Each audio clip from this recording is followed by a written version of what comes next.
Okay, hi Trump peeps. I just wanted to, there's several of you I like to talk politics with. So everybody's been asking me my thoughts on the election. Of course, I'm not intricately involved like I used to be, but my sister had me make this map, this electoral map for our little shindig that we're having Tuesday night. We're having like an all-night election party at her house. And I'm even taking the next day off because I'll need to sleep and recoup. But anyway, here's my map. It's just gotten more confusing. Yeah.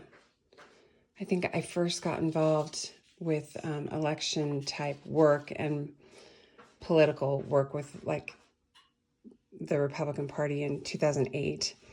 And it's more complicated than it was because of various factors. But anyway, so here's my map. And then here's, there are 538 electoral votes altogether. The candidate needs 270 to win. So our candidate, Donald Trump, will need 270 to win. Now, the way I outlined it, the red states, which are solidly Republican, I put in red. If they're leaning Republican, they're pink. Now, I thought Texas was considered solidly Republican still, but people are saying it's more pink now. Same with Alaska. Used to be solidly red, but is leaning more pink now. So like with Texas, I started to do it in red and then realized, people think of it as pink. But anyway. Okay, so in this, our pink states, Alaska, Texas, Florida, Ohio, and Iowa. Is that it? Yeah. I'm confident those are all going to go Republican for the presidential race. I'm not even trying to analyze the Senate races. I'm watching one in particular. The one I'm watching in particular, we don't have a Senate race in Colorado this year, but I'm watching Ted Cruz's race in Texas. I hope that works out okay because Colin Allred is nuts. But anyway, I hope people are wise enough not to fall for his lies and his commercials. But anyway, so I'm confident that all of those are going to go for Trump presidentially, okay? And then we've got your blue states, which are solidly blue, like typically solidly Democratic, which are Washington. You've got Tennessee, and then all these states: Rhode Island, Connecticut, New Jersey, Delaware, Maryland, and Washington, D.C., which of course isn't a state, but New York, Vermont, Massachusetts, those are solidly Democratic. However, I think less solid than they used to be. And then we have some light blue states. Don't ignore the green for now. The light blue states, which lean Republican, which lean Democratic: Maine, New Hampshire, Virginia, Minnesota. I messed up. That's why I blocked out something there. And New Mexico. Okay. I'll explain the green in a minute. And then the yellow states are toss-up, or swing states: Wisconsin, Michigan, Pennsylvania, North Carolina, Georgia, Arizona, and Nevada. So those are swing states, the most important probably in some respects. Okay, so the green ones, this is a point of contention for me. The green states, I'm going to adjust this, sorry. Okay, the green states are all blue. They're all blue or leaning blue, all leaning Democratic or solidly Democratic. And they are states that have enacted a nationwide popular vote aspect to their electoral votes, meaning they're not really following what the founders of our country designed. They're, like, for example, Colorado, where I live, we should be giving our 10 electoral votes to whomever wins the popular vote in Colorado. But the Democrats they feel like they're always going to win the popular vote. And they're afraid that if like we ever swing to the other side, swing red, that they want to give our electoral votes to whoever wins the national popular vote. And same with the other green states. So whoever wins these green states, even though they're all Democratic, their electoral votes will go to whomever wins the national popular vote. Now, I was analyzing this with my niece, I think it was last night. You know, they did that because they think it will help them, but I have been praying and hoping ever since this was enacted in 2020. Supposedly the voters passed that, but if you know anything about Colorado, we have the worst Secretary of State in the nation. I'm assuming that it may not have really passed, but it was just cheated in. But anyway, you know, they're assuming the Democratic candidate, because it's Democrats who push for this, they're assuming the Democratic candidate will win the popular vote. That's a very large assumption. Things don't always stay how they were in the past. So it looks more likely that Donald Trump will win the popular vote. If he does, Donald Trump will get our electoral votes, even if we vote for Harris as a state. I'm not voting for Harris. I'm saying as if the state votes for Harris and Trump wins a popular vote, he gets these. And that will come back and bite the Democrats who insisted on having this. It's not even the way our founders just, designed it. It's anyway, it may come back and bite the very people who insisted they had to have it. Same with Oregon, California, New Mexico, Hawaii, Illinois, Minnesota, all of these. Now, Maine, it leans, okay, this is a little confusing to me. So it's possible I've made errors on this. I don't follow Maine's politics. But anyway, it's leans Democratic. However, they used to split up their vote by I'm assuming it's congressional district. And so they had a congressional district that leaned blue, and that would be 2 votes for the Democrat if it stayed that way.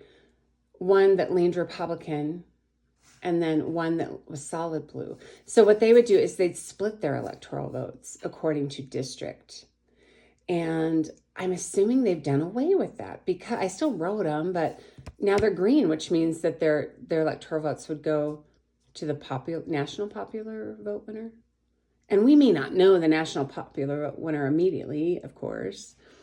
But anyway, so that one I'm a little confused about, but I wrote it both ways because I don't see how you can do both. Anyway, same over here with Nebraska. So Nebraska's solidly red, but they do split their votes among districts, meaning in this district is solidly red, and this one leans blue. It leans blue. I think we could flip that one just because of the way things are. The momentum is for Trump right now, and independents tend to go with the momentum, and the momentum's pointing at Trump right now. So I'm thinking we could swing that one vote possibly. I don't know much about Nebraska politics. I'm just thinking out loud. So anyway, let's go through. Okay, so here's our electoral map. Now I'm assuming Trump is going to win all of the red and pink. Let me move this over. I'll show you my other little chart. We're going to actually hang these on the wall. Election night, we're going to have contests and all kinds of fun stuff going on. If you're stressed about the election, you might want to just make it as fun as possible.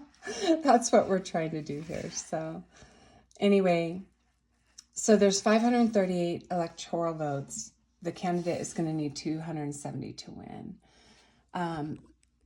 I'm assuming Trump is going to win all the red and all the pink. I think we can be confident of that, which is going to equal 208 electoral votes. Remember, he needs 270.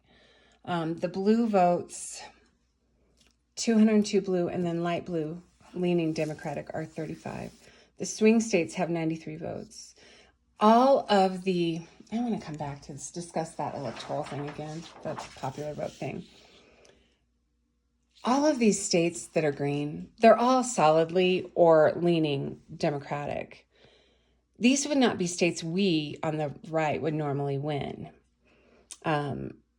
So it doesn't really hurt us that they're going with the national popular vote, because we wouldn't really necessarily win those states in your typical election year anyway. So the only thing that could happen as far as the right wing is concerned is that Trump would win the popular vote and we get all of it. We get all of the green states, even though those states would typically vote Democrat. It would come back and bite the Democrats in this situation. So they were doing it to try to help themselves, but I'm thinking it's might backfire on them. Okay. So anyway, okay. So the green states that depend on the national popular vote are 209. Okay. So let me go over here. Okay. So if Trump wins all the red and pink, which I'm assuming is pretty much in the bag, it's going to be 208 electoral votes. He's going to need 62 more. He's going to need 62 more to pull out the election. Okay, so let me come back here. And I just did a couple of little scenarios for you. Here's one. Okay, so if Trump wins all the pink and red, let's say if he can flip New Hampshire and Virginia, that would be 45. A lot of people say he's going to do that. Here's New Hampshire. It's 4 electoral votes, and then here's Virginia, 13. Now, I was just listening to something this morning. It gave me less confidence about the ability to flip New Hampshire because the Secretary of Snake, I was going to say the Secretary of Snake there, because he is a snake. He's cheating. I mean, outward cheating, doing things the courts have told him not to do. Discrepancy among counties in voting, counting votes, and voter intimidation. I mean, it's just ridiculous. And I don't know what is going on all there to fight it, but it's a problem. New Hampshire's Secretary of State is cheating. But anyway, then this one, people say we're going to flip Virginia, that it's not going to go Democratic, but we'll see. Okay, so those two, that was my first scenario. If we could flip those, and I wrote this before I looked at what was going on with New Hampshire this morning. But anyway, that would be 45 votes.